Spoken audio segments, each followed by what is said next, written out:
Hello viewers, সবাইকে আমন্ত্রণ জানাচ্ছি পপিস ওয়ার্ল্ডে। আজকে পপিস ওয়ার্ল্ডে রান্না হবে মিষ্টি কুমড়া পাতার বড়া। মিষ্টি কুমড়া ফুলের বড়াটা আমরা খেয়ে থাকি, তো মিষ্টি কুমড়ার পাতার বড়াটা কীভাবে তৈরি করছি আমরা সেটাই ডিটেলস এই ভিডিওতে রয়েছে। মিষ্টি কুমড়া পাতার বড়াটা এত সুন্দর ক্রিস্পি হয় যা আসলে না খেলে বোঝা যাবে না। আর পাতাটার মধ্যে তো খুব সুন্দর স্মেল রয়েছে, স্বাদও রয়েছে বটে। তো আমরা আজকে এই মুচমুচে মিষ্টি কুমড়া পাতার বড়াটা খুব সুন্দর করে তৈরি করার জন্য এই যে মিষ্টি কুমড়া গাছ রয়েছে, এখান থেকে পাতাগুলো খুব সুন্দর করে ছিঁড়ে নিচ্ছি। বৃষ্টি হয়েছে যে কারণে পাতাগুলো খুব সুন্দর ফ্রেশ, বৃষ্টি ভেজানো জলে খুব সুন্দর ধুয়ে পরিষ্কার হয়ে রয়েছে। তো এই যে পাতাগুলো আমরা পেরে নিয়েছি, এখন আমরা এই পাতাগুলোকে বড়া বানানোর জন্য প্রসেসিংটা করে নেব। নিজেদের হাতে লাগানো এই মিষ্টি কুমড়া গাছ থেকে পাতা তুলে বড়া খাওয়া, ডাটা খাওয়া, এটার স্বাদ আসলে একটু অন্যরকমই লাগে। যাদের রয়েছে তারা বুঝতে পারবে। সবগুলো পাতা খুব সুন্দর করে আমি একটু ধুয়ে নিচ্ছি। যদিও বৃষ্টির জলে খুব সুন্দর করে ধোয়া হয়েছে, তারপরও ধুয়ে নিলাম, পোকামাকড় থাকতে পারে। তো এই পাশে একটা বেটার বানিয়ে নিচ্ছি, আতপ চাউলের বাটা নিয়েছি, সাথে কিছু বেসন দিয়ে দিচ্ছি। আর এই পর্যায়ে হলুদের গুঁড়া, মরিচের গুঁড়া, ধনের গুঁড়া, স্বাদ মতো লবণ দিয়ে খুব সুন্দর করে একটা বেটার তৈরি করে নেব। অল্প অল্প জল দিয়ে তারপর এই আতপ চাউলের বাটা যেটা রয়েছে এটা একটু গুলিয়ে নেব। তো অল্প জল দেওয়ার কারণটা হচ্ছে কারণ আমি যে ব্যাটারটা তৈরি করব মিষ্টি কুমড়া পাতার বড়া বানানোর জন্য, এটা খুব বেশি পাতলাও হবে না, আবার খুব বেশি ঘনও হবে না।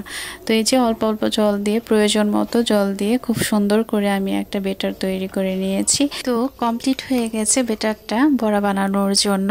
তো এখন আমরা কি করব, এই বড়া বানানোর জন্য চুলাতে একটা কড়াই বসানো রয়েছে, গরম তেলটা গরম হচ্ছে। এই পর্যায়ে আমি বেটারটার মধ্যে আতপ চাউলের যে বেটারটা তৈরি করেছি এটার মধ্যে আমি এখন পাতাগুলো দিয়ে দিচ্ছি। এই যে একটা আস্ত পাতা দিয়ে দিচ্ছি। পাতাগুলো আবার বেশি বড়ও না বা ছোটও না, খুব সুন্দর করে পাতাটার সবগুলো পাতার মধ্যে, সম্পূর্ণ পাতাটার মধ্যে আসলে বেটারটা খুব সুন্দর করে মিশিয়ে তারপর গরম তেলে ভেজে নেব। একটা আস্ত মিষ্টি কুমড়া পাতার মধ্যে সম্পূর্ণটার মধ্যে যখন বেটারটা দিয়েছি তখন ভাজে ভাজে করে ঠিক এরকম করে আমি বড়া বানানোর জন্য গরম তেলে ছেড়ে দিলাম। তো প্রত্যেকটা মিষ্টি কুমড়ার পাতা এভাবে দিয়ে দিচ্ছি, ভেজে নেব খুব সুন্দর করে।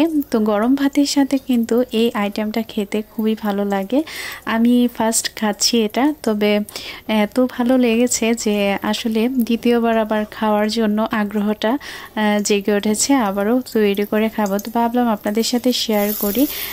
এরকম খুব সুন্দর একটি মজার খাবার এবং অল্প সময়েই তৈরি করা যায় এই বড়া আইটেমটা। এবং হাতে নাগালে গাছপালা তো মোটামুটি আমরা সবাই কম বেশি লাগিয়ে থাকি। আজকাল তো শহরে গ্রামে সব জায়গাতেই আসলে সবজি চাষ করা হয়। শহরে জমি জমা না থাকলেও ছাদের উপর, ছাদ কৃষিতে খুব সুন্দর এই গাছগুলো বেড়ে ওঠে।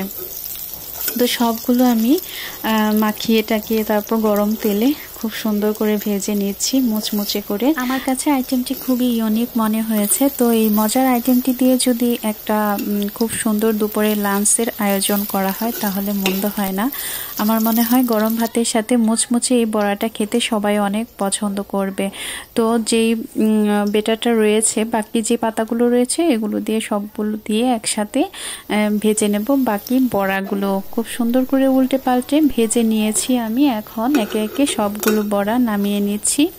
তো আজকের এই মিষ্টি কুমড়া পাতার বড়ার আইটেমটি কেমন লেগেছে তা কিন্তু কমেন্ট করে জানাতে ভুলবেন না। আপনাদের সবাইকে অসংখ্য ধন্যবাদ জানাচ্ছি পপিস ওয়ার্ল্ডের সাথে থাকার জন্য, সেই সাথে আরও ধন্যবাদ জানাচ্ছি আজকের তৈরি মিষ্টি কুমড়া পাতার বড়ার রেসিপির এই ভিডিওটির সাথে থাকার জন্য। সবাই অনেক অনেক ভালো থাকুন, সুস্থ থাকুন, আর সহজ সহজ খাবার আইটেমের সাথে মজার মজার স্বাদ অনুভব করে নিন।